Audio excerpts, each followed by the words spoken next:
Appel à la fraternité à Magba, c'est le titre d'un texte rédigé par le journaliste indépendant, critique politique, consultant en géopolitique et histoire, spécialiste dans le droit de l'espace, Abdelaziz Ndjambam.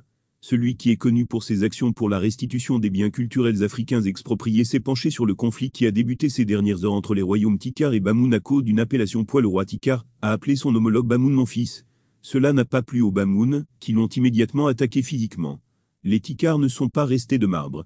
Ils ont à leur tour saccagé des biens des Bamoun. Sincharéens, fondateurs de la dynastie Bamoun en 1394, venus de Rifom, Bankim actuel dans l'Adamawa. En pays Tikar, revenez parmi nous, il aurait compris le mot du chef de la communauté Tikar de Magba, dans le Noun. L'expression « mon frère, mon fils », utilisée par ce chef traditionnel, accueillant le Mfon, roi des Bamoun, prend sa source dans cette période de l'histoire commune entre ces deux peuples. En effet, les rois Bamoun, à l'exception de Douo, 1818 à 1863, ont pour ancêtre direct ce prince Tikar, venu dans le Noun actuel, avec près de 200 personnes. Une histoire partagée avec tant de populations de l'ouest et du nord-ouest Cameroun, des Bafoussam au Balan, des Nso au Bagam ou Bafu, et bien d'autres. Ou encore des Bafia dans le centre. Au fil des siècles, les rencontres entre autorités traditionnelles de ces différents peuples ont été symbolisées par des évocations de ces liens, le souvenir de la conquête de terres de l'ouest et du nord-ouest par des princes Tikar, des monarques qui s'appelaient frères ou fils. Cela n'enlève rien ni à la puissance ni à l'aura, encore moins à l'autorité de l'autre.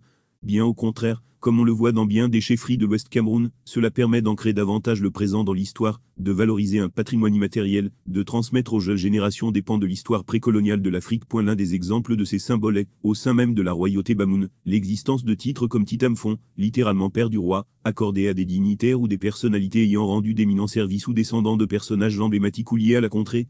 Ainsi, le Mfon, roi, qui est réputé être le père de tous ceux désignés des pères. C'est pourquoi il aurait été utile pour des membres de la garde et de la suite du Mfon roi des Bamoun, de laisser le propos de ce chef aller jusqu'à son terme et d'exprimer, s'il y avait lieu, leur désaccord, par des voies appropriées. Au lieu de cela, les actes observés à Magba entachent cette forte charge symbolique, crispent les liens entre ces deux peuples, et suscitent un tollé qui aurait pu être évité. Le comble, des saccages après une cérémonie qui avait des allures foraines, fraternelles, et enjouées. Il appartient au Mfon, roi des Bamoun, d'initier dans un esprit d'apaisement et de conciliation, un retour au calme, ainsi qu'une démarche fraternelle permettant de réparer tous les dégâts causés par cette fâcheuse situation.